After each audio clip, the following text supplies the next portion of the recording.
Hi, everyone, and welcome to another episode of Unstoppable Mindset, where inclusion, diversity, and the unexpected, which is really the most fun part, meet.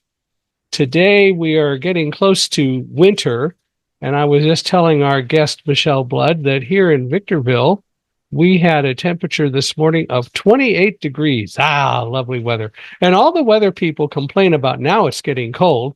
In the summer, they complained it was getting hot. You can't please them. I don't know what to say. But anyway, um, one of these days they'll decide that whatever happens is not a bad thing, and they'll stop complaining, I guess. Yeah. But anyway, Michele, I want to welcome you to Unstoppable Mindset. We're really glad you're here. Thank you, Michael. I've been so looking forward to this. After reading Thunderdog, I'm going to be reading the second book, which is Live Like a Guide Dog. I'm going to be reading that after that. I absolutely adore this book, which I'm showing right now, Thunderdog. It's the most inspirational you can't put down. I mean, not just getting down 78 floors of the Twin Towers, 78 stairs. I mean, oh my gosh. But then everything that you've done in between, working with, Ray Kurzweil, who's done a lot of things in the music industry as well. Yeah. I mean, I recognized his name straight away. I'm like, all the things you've done, I'm just so impressed by your life and how inspiring you are. And I just wanted to say that to everybody. You've got to get his Thunderdog book if you haven't yet, and his new book, Live Like a Guide Dog, for sure. I don't know. I haven't totally kept up, but I haven't heard that anybody has yet come out with a music synthesizer that is better than the Kurzweil synthesizer. Now, a lot has happened and maybe technology has advanced, but I hadn't heard about anything that still beats it. Yeah, I mean, the Fairlight was pretty amazing when that first came out, but the Kurzweil, I mean, any rock musician knows about. When that was first put out, we were just like, oh my gosh, that's amazing, because you could sample sounds and, it was just incredible. And it had a choir built into it and all sorts of things. The Fairlight, though, that was, I don't know, I think back in the day, it was like $100,000. So that's probably why it wasn't as popular. Yeah, a little more expensive than the Kurzweil one. Yeah. Our organist at our church, where my wife and I went in Irvine, and where we got married, our organist had a Kurzweil synthesizer and used it a lot, which was kind of fun. And it is very impressive all the way around. Yeah, but just the innovative things that have been done, and you helping Ray with all of the things for the blind as well, working with Stevie Wonder. I mean, it's just, you're very impressive. You're an inspiration. You are absolutely amazing. Well, thank you. But now let's talk about you a little bit. You can show them. I didn't show them the cover yet. You can spread any rumors that you want to spread. Live like a guide dog? Live like a guide dog. Okay. There's the cover, everybody. Well, I hope people will get it. We're excited about it. It's been out now a few months. It seems to be selling. We're excited. So hopefully people will read it, and it inspires people a little bit, because it's all about trying to get people to learn to control fear and not let it overwhelm, or as I put it, blind you. But anyway, tell us a little bit about you. Why don't you start with the early Michele, growing up and some of those kinds of things? Just kind of introduce us to you a little bit. Well, I'm an Aussie. G'day, everyone. G'day. G'day. And in Australia, I started in the entertainment industry at the age of 5 on TV. What did you do? Singing. Oh, okay. And then eventually got I had lots and lots of rock bands I sang in, until eventually I got my own rock band that became very successful. I was the lead singer, one of the main songwriters, and the manager of the band. We got a great record label. We had thousands of people coming to our gigs, and it took years to get there. But I loved it so much, even though it's very, very tough. At one stage, we toured for 7 years nonstop. I mean, no Christmases, no New Year's Eves, because when you're in a rock band, you get paid triple on New Year's Eves and Christmases and stuff like that. Yeah. And you can't really say no until you're really huge. You can't really say no to any gig, because you need the money. You to need the pay for money, the right? road crew and sound equipment and trucks and all the rest of it. So, but I feel that my life went on a whole new trajectory after a near fatal truck accident, actually, where I was a passenger with the truck with all the equipment. And my body was so badly broken. I was in the hospital for months and months and months. And that was the best thing that ever happened to me. I know that sounds crazy, everybody, but truly, when you have something so terrible happen to you and it gets turned around by the divine, whatever you choose to call God, your life gets turned around and it makes all the difference in the world. So that's the first quarter. Well, I'm really curious. You said something that just strikes a question. I know that a lot of people try to go into entertainment, and most probably aren't overly successful. But why do you think that you were so successful? What made the rock group and what you did so successful? Do you have a notion? Well, I loved what I did. I was very, very good at it. And not everyone that's good at it. It's probably other singers in the world that are better than me. But the reason I think, because I mean, I had some backing vocals on some records, and these female singers were incredible. And one of them said, I know you've got a good voice, Michele, but I don't know why it's you and not me. you know? And I said, I think it's just that I never gave up and I Mm, was really disciplined, and I I wasn't on the road of sex, drugs, and rock and roll. I was on the road of discipline, making sure that all my band members were disciplined. We worked really, really hard. We rehearsed a lot. We never blew out a gig, not once. So you get a good reputation. And so I started as a cover band, and we would sound just like the records at the time of the 80s. People said that was a band, it sounded like a record. And yeah. so then we eventually started putting all our originals in. And I mean, I did crazy things, Michael. I went into uh, Time Warner, to the A&R people, because I wasn't getting any feedback. It's really hard. You can't just send them a tape to get, for them to listen to your demos. So I went in as a tap dancing, singing telegram. And so the secretary let me go straight into the office, and it was a board meeting. And because she thought, their family had, so I was there with flowers and a cake and my ghetto blaster. And I said, and then I did a tap dance and I made up this song about, this is the band called Clapping Hands. You're going to sign them. You're going to want them. And this is a singing telegram saying, listen to this. And that's how I got my first record deal. Creativity counts for something. It sure does. You've got to have guts. And by the time I walked out of that office, though, I was sweating. I was so shaking. But you have to do something to be noticed. And I think because I love people so much, and because I'd been singing professionally since I was 5, which means I was singing for family members and everyone since I was 2, apparently, being put on the kitchen table. And I loved people being happy. And I loved entertaining. I just loved it. So I think, it's in the stars as well. I know that, but I think discipline, hard work, eventually never giving up. Yeah. What can I say? Never giving up. Did you so you were a cover band for a while, which meant Yep. you were the opening band for other groups? Not as a cover band. We were the Okay. opening act for the Pretenders and In Excess and a few other bands when we were an original band and when we had a record label and Right. when we had videos on TV. But before that, no, we'd do 5 to 6 45-minute sets a night. Ooh, And we would stay at one big venue because back in the day in Australia, the venues were huge for cover bands. 4 to 6,000 people could come in. And right. we got very, very popular as a cover band, and then we went original. Hmm. But it took a few years to do that for sure. But yeah, I remember bands back in the 50s and 60s like the Platters, who actually were the opening band, or they were the band that were the background for other singers, and then somebody discovered these guys really are better than that, and then they became their own group. right.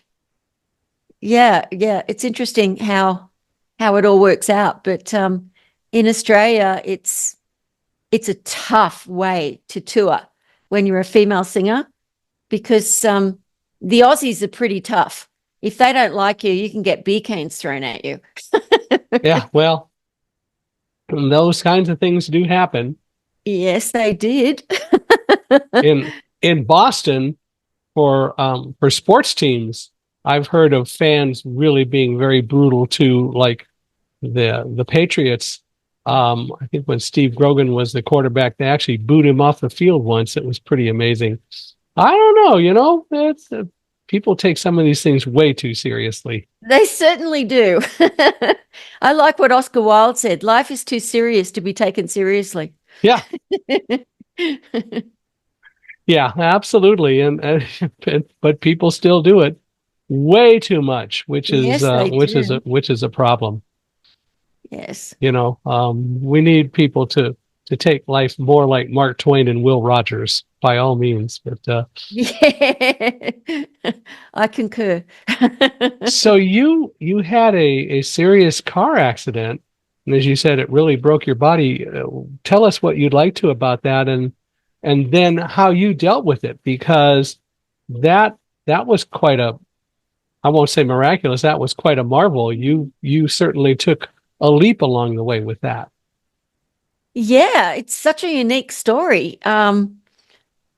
After, the truck driver, we've been driving for 12 hours from Brisbane to Sydney, from gig Ooh, to gig, and he fell asleep at the wheel just as we reached Sydney, which happened to be right across the road from the best orthopedic specialist hospital in Sydney.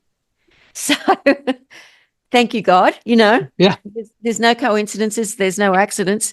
So they got me over there really fast, and they had me straight into the operating theatre straight away. So, I mean, I had tons of different operations, but what happened was, when you're in that much physical agony, you pass out every few minutes. Hmm. And but I had people and fans and family putting on audio programs of things I'd never heard of before: affirmations, visualization, positive stuff, audio books by motivational speakers, inspirational speakers who I'd never heard of. But one of them got to me, and that was a book by a man called Napoleon Hill, Hmm. who wrote a book called Think and Grow Think and Rich. Grow Rich, right? And I didn't care about hearing about all the millionaires in the 1920s in America, male men. Why would a female young Australian rock singer care about that? But one chapter in there, he talks about how his infant son was born deaf. And he would go into his infant son's room every single night and do affirmations, autosuggestion. You hear perfectly, you are so loved and you are so loving, etc., etc. And by the time the little boy was nearly 4, he had 30% of his hearing. And when you hear something, I've never heard of this before, Michael, but when you hear something for the first time and you can feel it, that it's true. You've just heard something that you know in the marrow of your bones that what you've just heard is true. So I said, okay, I can relate to that, because I know that I have used my willpower and my positive thinking. I've never said I can't do something. I can't have that drummer that I want. I've never said that. I've always said it's all possible. Everything is possible. You just go for it, Michele. And I'd always just go for it. And I was brought up a Catholic, and I wasn't I wasn't one of those people that hated the church. I loved it. So I always had a belief in God, because I used to go to mass as a little girl every morning with the nuns, because I was in love with Jesus. And I just felt, so I had that spirituality in me. And I think that is what was the backbone. In the Bible, it says, you do not need to be strong, because Christ is my strength. Christ is your strength. And so now I know that there is so much more to spirituality than just Jesus. But it was a great start for my faith in my life, and it gave me happiness. And so I just had faith that this would work. So I started doing affirmations, but they didn't work, Michael. Do you want to know why? Sure. Yeah, we've got nothing else to do today, right? May as well hear about it. Oh, sure.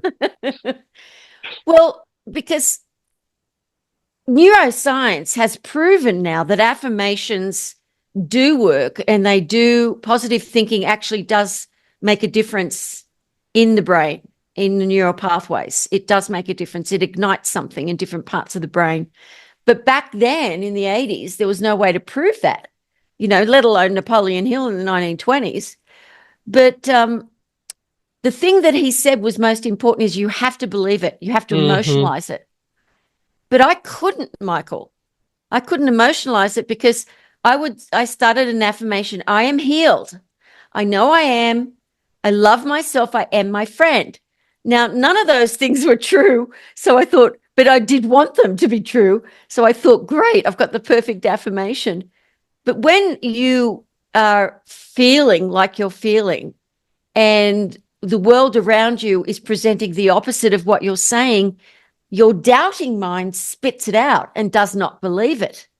So about 2-3 weeks after stopping the affirmations, because I realized they didn't work, I literally had a spiritual epiphany. And it was, as a songwriter, Michele, you can't get a song out of your head, even if it's songs you don't like or jingles from advertising agencies. So sing your affirmations, because I got my brother to look around for affirmation songs and he said there isn't any such thing. And so I started singing, I am healed, I know I am. I love myself, I am my friend. And I recorded it onto a cassette player, just a cappella, over and over again. And that was the beginning. As I listened to that all day, every day, I started feeling better. I started getting back to my attitude that I can heal. I realized, and when I was working with Bob Proctor, he said, you know why that works so well? He said, it's because the left side of the brain is where the lyrics are, the affirmation, the right side, the melody. And this is even before I started recording it with music. And so you have a whole brain experience, and the song, the doubting mind doesn't have a chance to reject it. It goes straight into your subconscious mind.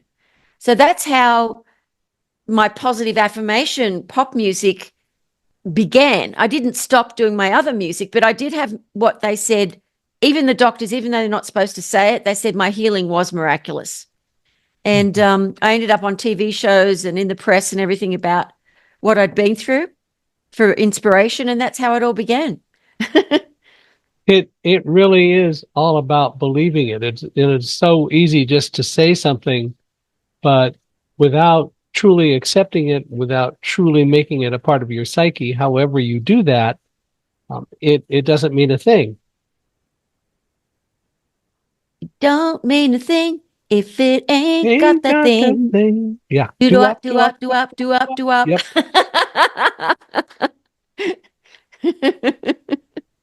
Yep.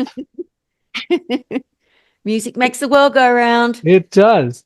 And it's so important to take it seriously enough that you truly do believe it. And that's what's so important. And clearly what you did. So what happened? You got healed completely, I would assume, from all that had happened. Yeah, I mean, it still took quite a while, but I was determined. I put my high shoes back on, even though they said don't wear high shoes. And I never intended for the affirmation music to go out to the public. My one of the band members that I work with and wrote songs with, John Beattie. Hi, John. He's in Perth now, in Australia, with millions of kids. But anyway, I hope he listens. Yeah, we went into the recording studio, and we just started recording. I was writing a lot of songs, and we started recording tons of different affirmation songs in all different styles of, from R&B to just rock to ballads, to depending on what the song was about, whether it was about, divine love, more of a ballad, some of them just more rock and roll about being successful. And when the press found out that I was actually doing that, then promoters that were bringing out American, very, very big best-selling authors asked me to come and do my singing affirmations in between these people. And I said, no, I don't want to do that. I'm not doing it for the public. It was just for me and my band to have these positive thoughts. Mm-hmm. And they said, no, we love it. We love it. We want you to do it. And so my very first gig, I'm in Adelaide, Australia, and there's 3,500 people on a Wednesday that came to this gig that paid over $300 each for a ticket, which I thought was absolutely insane. Yeah. I didn't know what was going on. And I sang and got all the people up on stage singing the affirmation songs with me. We made it into like a mini rock concert. And then Deepak Chopra, this who I'd never heard of, never met before. Wayne Dyer, who I'd never heard of, never met before. Tony Alessandra, Stuart Wilde. They were the speakers. And they couldn't believe it when we went out to dinner that night that I've never heard of any of them. And I said, I'm in rock and roll. I'm not in the motivational world. Yeah. You know, I've never heard of you because I'm not in that world. And so they were interested in how it all began. And they all said, you've got to tour this around the world. You've got to release these. We love what you're doing. The audience is so different. Bob Proctor, though, he was the one, when I ended up working with him, the promoters said, you know, we've got this female Australian singer and you're going to be touring with her. And he said, no, I don't want a female singer. I'm Bob Proctor. I don't need that. Anyway, the first gig I did with him in Sydney, he came out after and he said, I didn't want to work with a singer. And I said, good to meet you too, mate. How are you? And he said, but no, all kidding aside, he said, my wife and I, Linda, we loved it so much. And I want you to work with me all over the world doing events. So eventually I ended up working with Bob for 7 years straight. We wrote books together. We wrote music together. We put on huge events. I took over his business, looked after it from Kuala Lumpur, Malaysia, where I lived then. And it was just very, very interesting. I worked in over 26 countries, huge audiences. The biggest one I had was 50,000 people. So to say it was successful is an understatement, but I didn't plan it. I didn't visualize it, but I had always planned on being very well-known singer, but not to be a positive affirmational singer. I'd never thought of that. But eventually I went off the grid and started really getting into deep meditation practice and getting off that whole circuit because I wanted to find God within me. So that was what happened. And it was fascinating because it's like working with all these, you know, rock musicians, male rock musicians, and then working with all these male Yeah. best-selling authors. I'm always surrounded by the boys. Hey, whatever works. It's interesting though that that you did so much of this. I gather that the audience has reacted very positively though. Have you heard from anyone that it really changed their life to have encountered you and heard you when you performed? Oh yeah, we've had millions. I mean, we've got a lot of our video testimonials and testimonials from not just best-selling authors that I've worked with, but also from people from all over the world. I work with people in over 32 countries now, and some of them don't even speak English, but they still feel the vibration. And a lot of different people have started singing my songs in different languages, which I allow anyone to do. They don't have to pay me a royalty. They can just do it. Whatever brings positivity to the world and change within someone so that they can get out of that rabbit hole. Because your whole podcast about unstoppable mindset, well, this is such a great new beginning, is to just have to listen to a song. Yeah. And I've got hundreds of songs to choose from.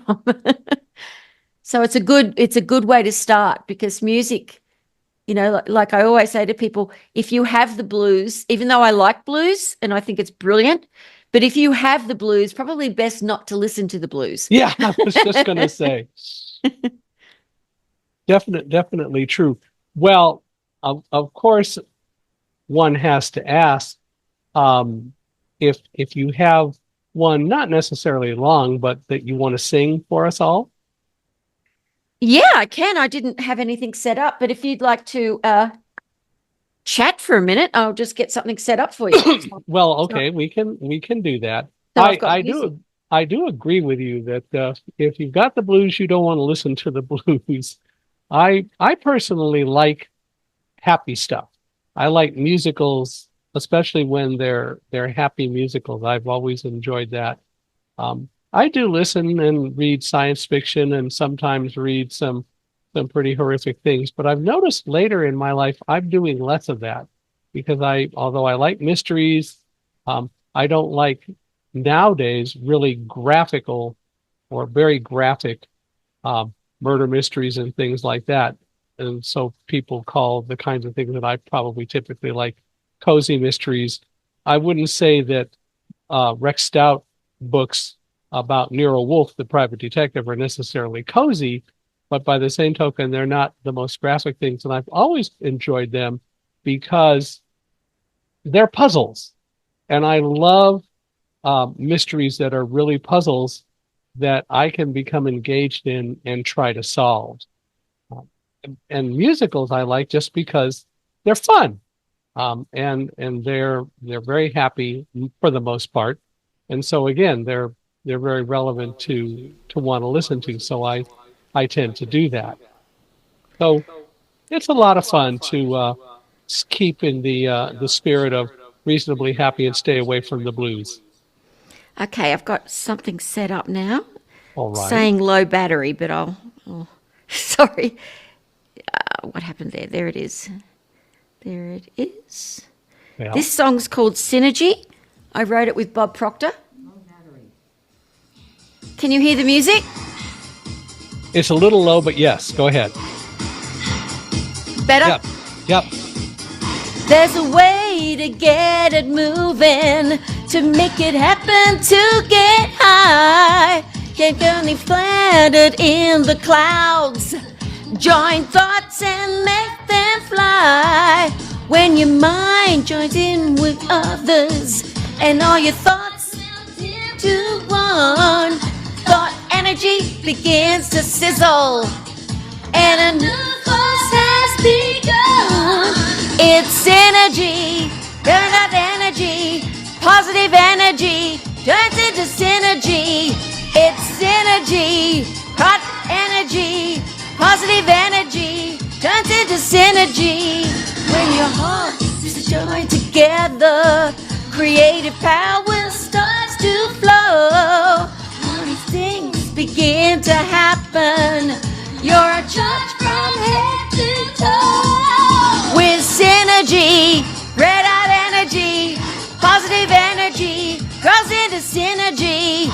It's synergy, hot energy, positive energy grows into synergy. You'll shine and become magnetic.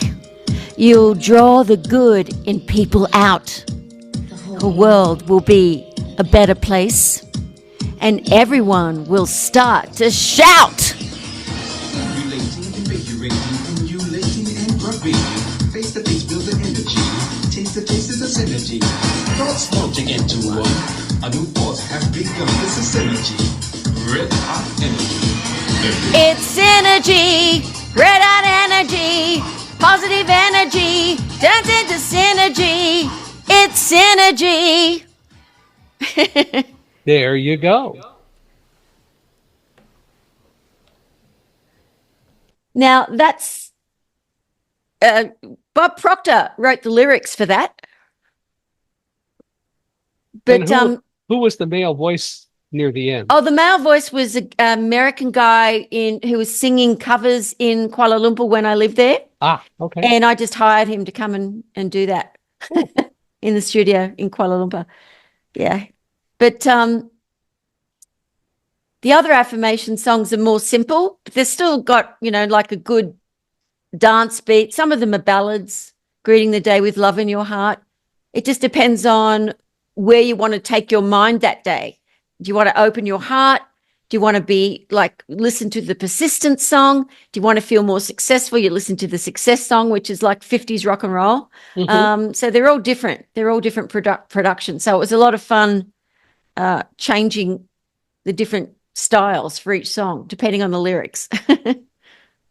Well, if people want to get those affirmation songs and so on, are they available for people to get? Yeah, all my albums are sold all over the world. Okay. And iTunes, of course, Amazon. My own website is magnet2success.com. My YouTube channel is micheleblood.com/YouTube. But I've got lovely giveaways for your audience if you'd like me to share that. We will do that in a little bit. Okay. But I really appreciate you singing Synergy. I will be saying that to myself the rest of the day, which is fine. But you mentioned the blues and so on. So here's a question. If somebody is really down and really frustrated, how can they change their life to the positive? Well, first of all, even if they are really down, you've got to know, no matter what is going on in your life, that everything is possible for you and that you can get out of that rabbit hole, and that you might feel alone, but you're never alone. Whether you believe in God or you don't believe in God, there is a God. And you are looked after. You can pray without begging, just giving. One of the most wonderful things you can do is just to start to write down what you're thankful for immediately. If you can say, thank you, divine, or just thank you for my beautiful life. And if then you can begin to write down what a beautiful life would look like for you. Just start writing it down, even though it's not true yet. Let's start thinking about what can be done. What sort of friends do you want? What sort of lifestyle do you want? Start thinking of others as well. Whenever we can do something, if we can do something every single day that makes somebody else happy, whether it's feeding the homeless or sending funny kitten videos to your friends, if you can do something every day that brings happiness to somebody else or takes them out of suffering, well, then it'll take you out of yourself, because if it's something emotional that you're going through, that means that sometimes we do need to go through the emotion, particularly if we're mourning the loss of something or someone. That's important and healthy. But it is also important to stop thinking about ourselves so much and look at what can be done for the world. I love St. Vincent de Paul. I love the Salvation Army so much. So you can tithe to them anonymously if you want to do something and you don't know what to do, even if it's just $1 or $5. It's really good to tithe to charities that are doing good in the world. And I'm sure there's a charity that you could recommend to us, Michael, that will help with the blind. Have you got one you can recommend? Well, I think there really are a number of places to donate. One of my favorites is the National Federation of the Blind, nfb.org, because it's a consumer organization that fights for the rights of blind people around the United States and actually around the world. And it's the NFB is the largest consumer organization of blind people in this country and in fact in the world, but it has made such a difference in the lives of blind people. For example, through the National Federation of the Blind, we completely changed the life insurance industry that refused to provide life insurance for any blind person up until the mid-1980s. And when it was finally discovered that they were denying us, not because they had any evidence and actual mathematical models that proved that we were a risk, which is what they're supposed to do, they were doing it strictly out of prejudice. And so now every state in the union, because of the Federation, has actually passed legislation that says you can't discriminate unless you've got real evidence. Well, it's been 40 years and nobody's come up with evidence that we're a higher risk simply because we're blind, or other persons with disabilities. Their disabilities directly make them a higher risk. So, you know, that's definitely one of my favorite organizations to support. And there are others. NFB.org, everybody, NFB.org. I've written it down for me to start tithing there as well. And you know, and there are so many others. Another organization that I tend to like, it's a very small organization, is Advocates for Service Animal Partners, ASAP.org. And it fights for the rights of people with a variety of disabilities who use service animals, service dogs, to be able to take their dogs with them wherever they go, because we're denied so often. So I like ASAP.org as well. I love what you did. I think it was you and Ray and his wife. You were going to a particular restaurant, and a sooty maitre d', snotty, snooty, wouldn't let you in with your blind dog, with your guide dog. Right. And she was really upset, the wife. And so you end up gathering quite a few of your friends that are blind that have guide dogs, and you went in, and he had to oblige and let you all in, and everyone was very nice to you. So that was really good, because it's illegal for them to say you can't come in with your guide dog. It is illegal, and it has been illegal for a long time. One of my favorite stories, which really wasn't a bad story at all. There used to be a restaurant in Boston, in Quincy Market, called Durgan Park. And Durgan Park was basically family style, although around the outside of the room, they had tables for 4, but you couldn't sit at one of those tables unless you had 4 people. Well, we came in one night, and there were only 3 of us and my dog, Holland. And the hostess said, you know what, I'm going to make an exception and let you sit at this table for 4. So Holland was under the table, and there were 3 of us. And the waitress came up, and the waitresses at Durgan Park are known as snots. I mean, they're supposed to be really gruff and all that. It's just part of the shtick. But she came up and she said, what are you people doing sitting here? And we said, well, the hostess put us here. No, she didn't. You're just sitting here. No, she did. It's because of the dog under the table. No, there's no dog under the table. You're not going to make me fall for that. And she walks away, and then she comes back and she said, you're not supposed to be sitting here and all that. And I said, look, there's a dog under the table. Take a look. And it took a while, but I finally got her to look, and there's Holland staring at her with these big brown eyes when she lifts up the tablecloth. And the next thing I know, she comes back with a big plate. Durgan Park has very good sized portions of prime rib. And she says, can I give this to the dog? Oh. And normally I would never do that, but to promote goodwill, I said, okay, which Holland loved. And, you know, I knew the food there was good, but, you know, it was just one of those great stories. But yeah, all too often, that isn't the way it goes. We see so many challenges with Uber, for example. So many drivers refuse to take blind people or other people with disabilities who have service dogs. Oh, goodness. And it's against the rules. And they say, but it's our car.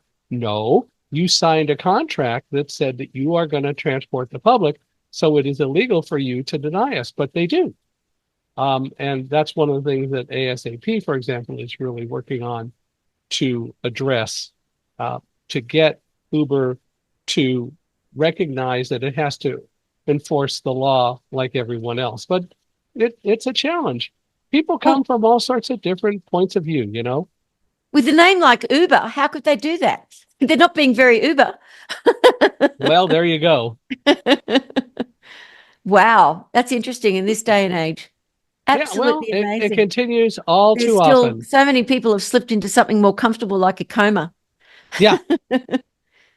Now, you and your team have created an app. I think it's called what? Magnet to Money? Tell us about that.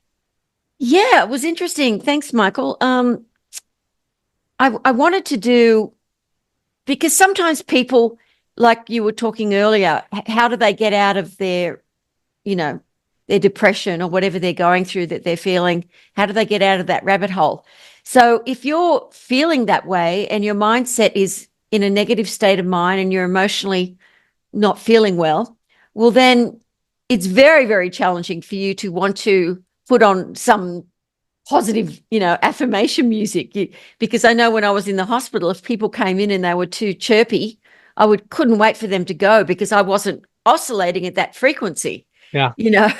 So they're all, oh, hi, And so I thought, wouldn't it be great if we had an app and it would just play as, they can choose the notifications, how often it will play.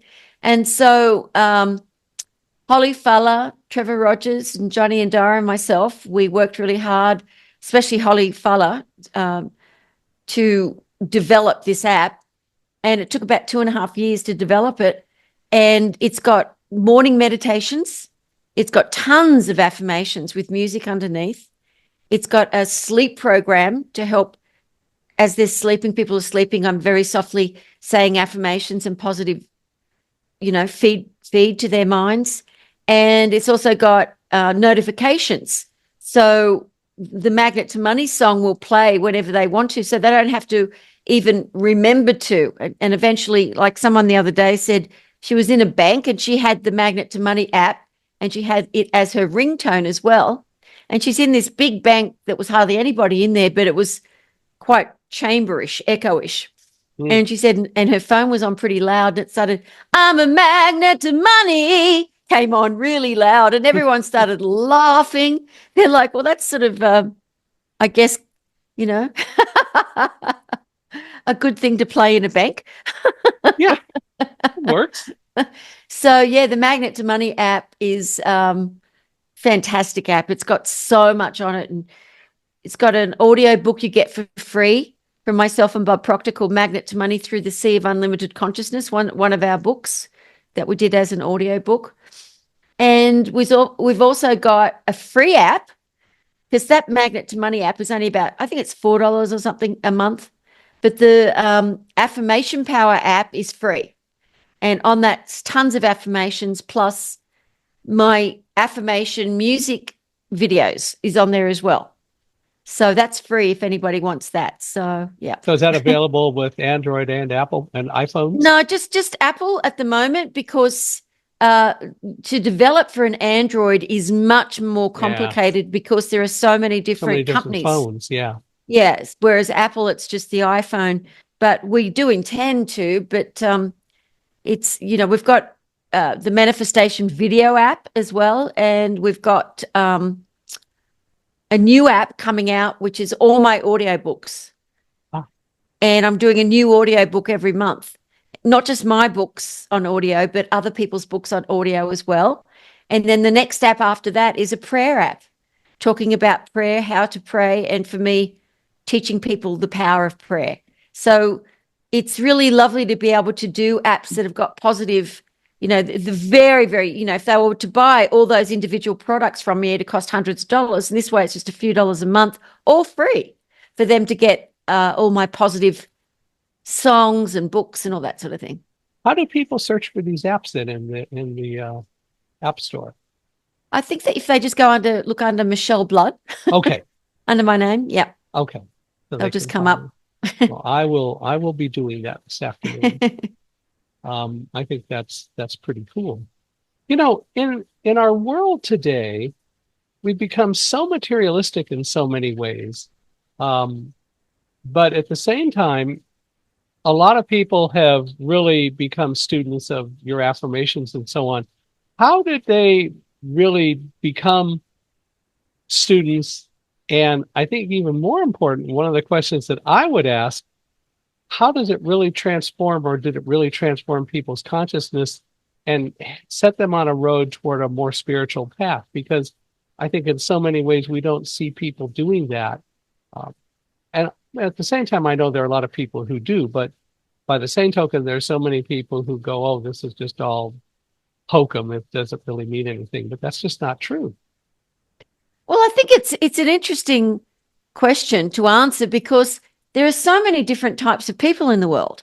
Yeah. And we can't expect to change people. They have to, I don't want anyone to suffer, Michael, first of all. So I think having positive thoughts in their head is going to actually make them think less of themselves, believe it or not, the way the lyrics are done, and more of joy and sharing and caring about other people, because it is so important to do that.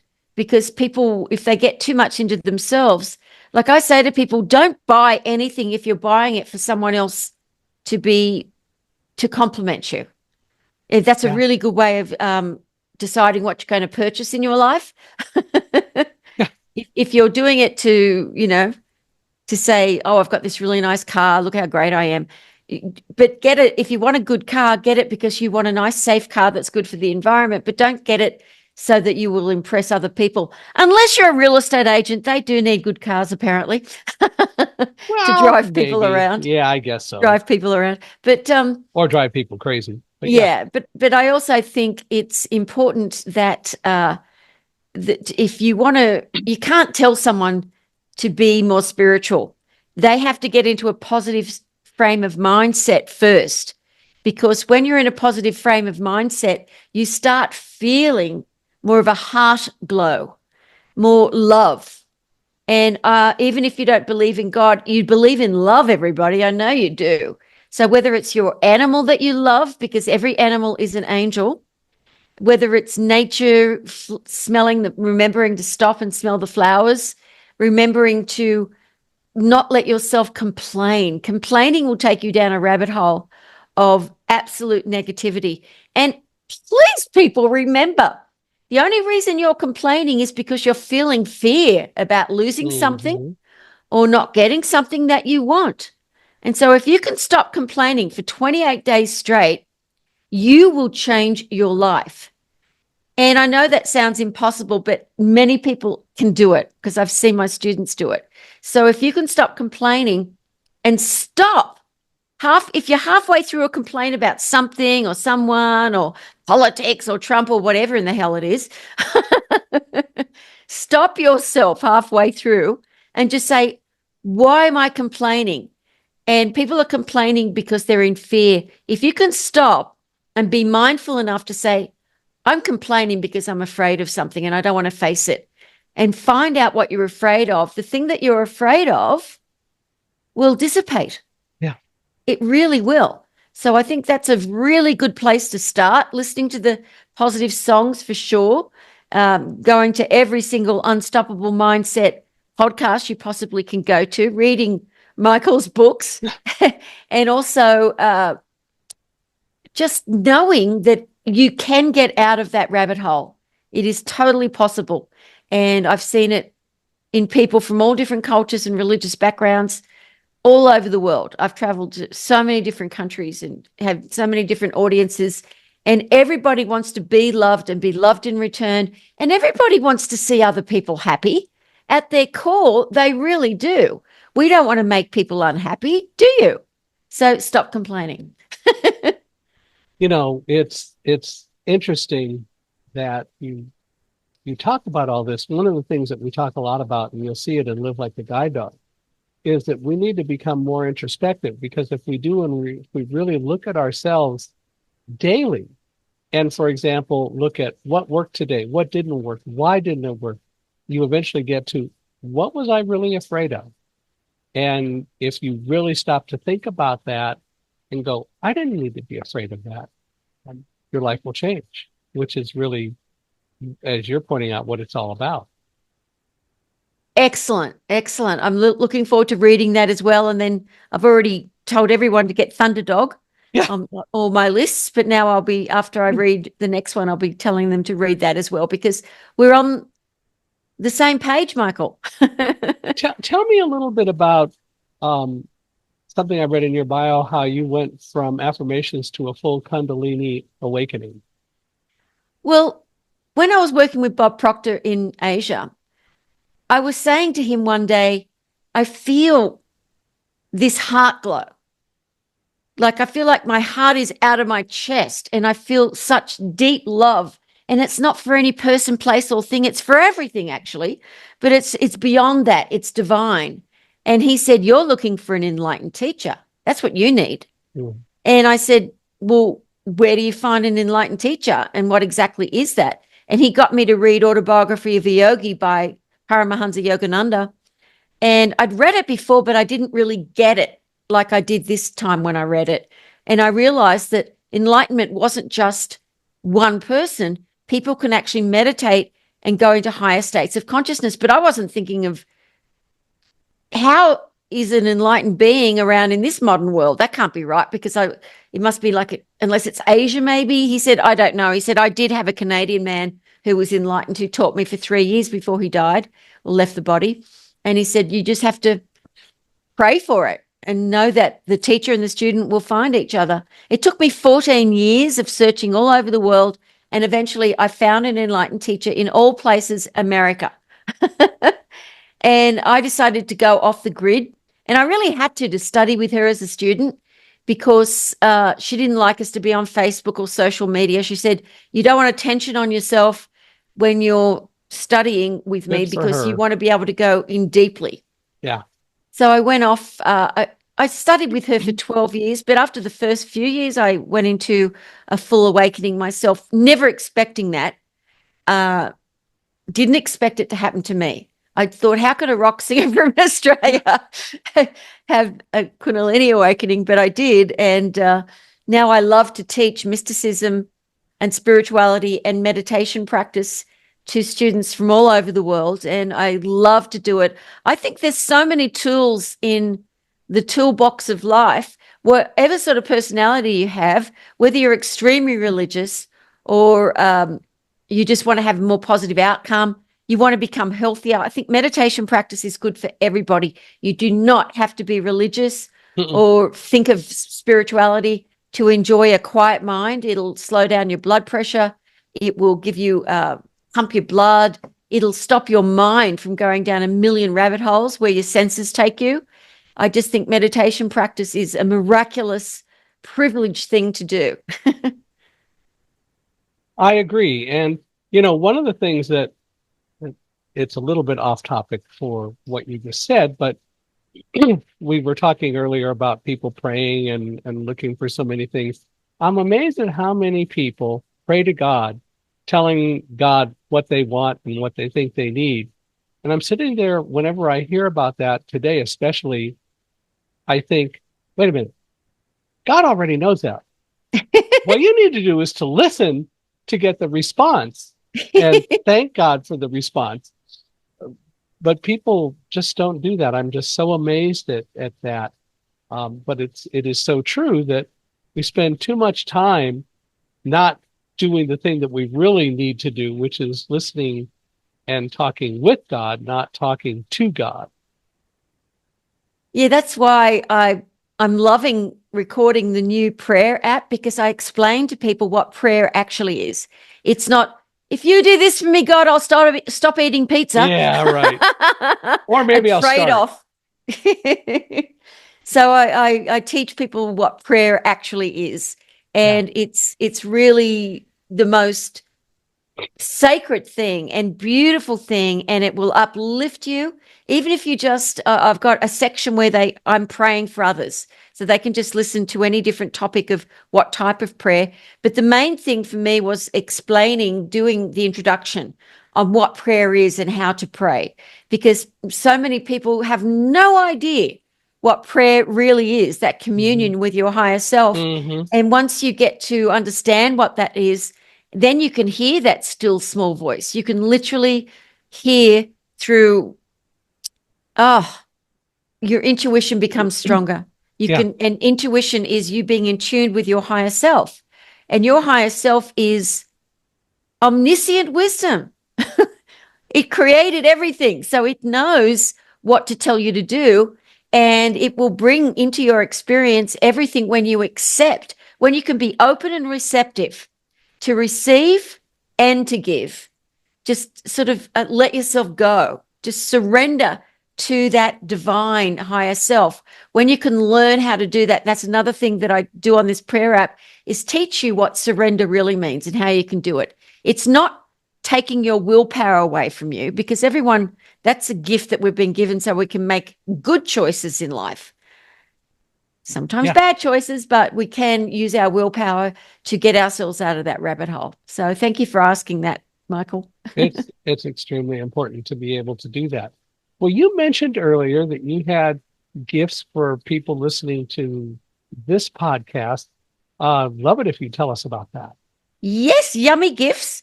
If you go Yummy. to micheleblood.com, it's spelled MICHELEBLOOD.com/unstoppable mindset. We've made that link especially for Michael's podcast, just for your people. They will get the audio version of one of my favorite books I've written called The Magic of Affirmation Power audiobook. They will get that for free. But in that audiobook has tons of affirmations you can repeat after me, links to some of my music for free. You'll also get a 6-week mysticism course. And there are other things as well. I can't remember what they are right now, but they're all on that link. But micheleblood.com/unstoppable mindset. I thank you for the Correct. honor. I Thank you. appreciate that. Well, now, if people want to come hear you, I know you do live events and you do Zoom events and so on. How can we learn about that? How can people do that?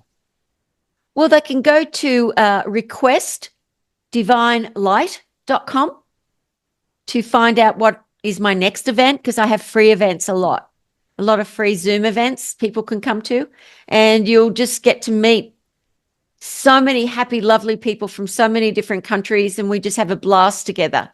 And you'll be very, very uplifted after everyone, because everyone that comes on are just, we seem to be attracting over the years just people that are really sincerely wanting a better life and to do good in the world. And I just love them all so much. So if they go to requestdivinelight.com, they can see where my next free event will be. I mean, it's on Zoom, but I mean when it will be. Right. requestdivinelight.com. Cool. Well, I really appreciate you coming on, and obviously people can go to micheleblood.com, and there's a lot there, I would assume, as well.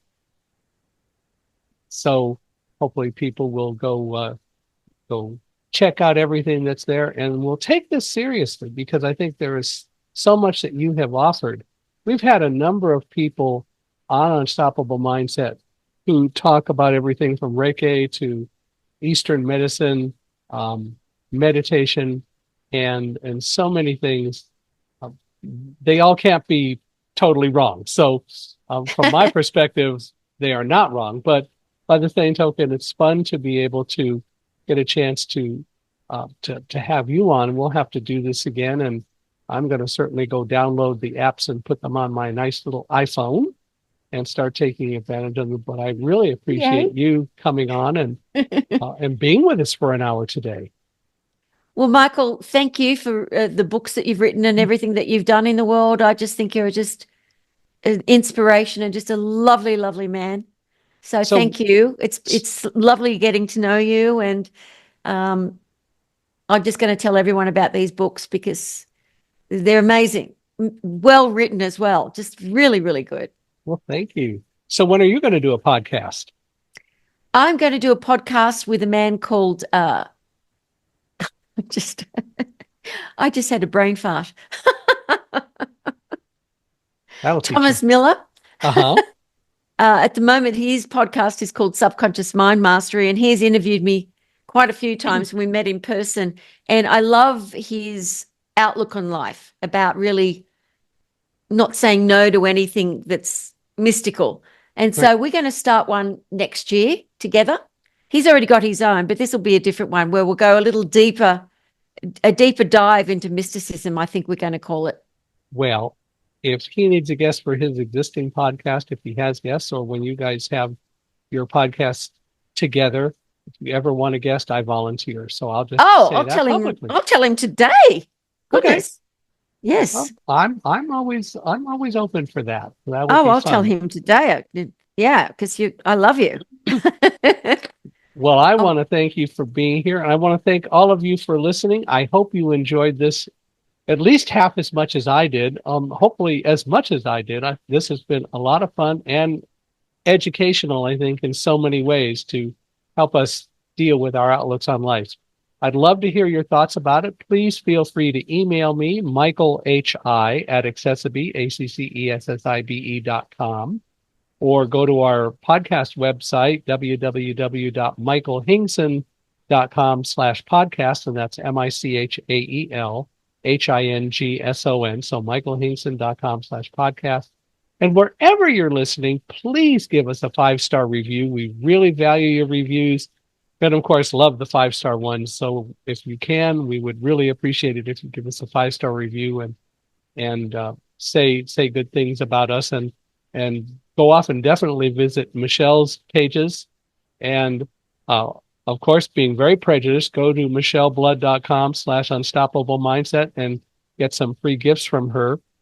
And if you know of anyone who you think would be a good guest, and Michelle, you as well, I'm always looking for podcast guests. So Okay. please don't hesitate to refer people to us. We appreciate that a whole lot. So once again, I want to thank you for being here, Michelle. This has been a lot of fun. Thank you, Michael. God bless you. More love, everyone.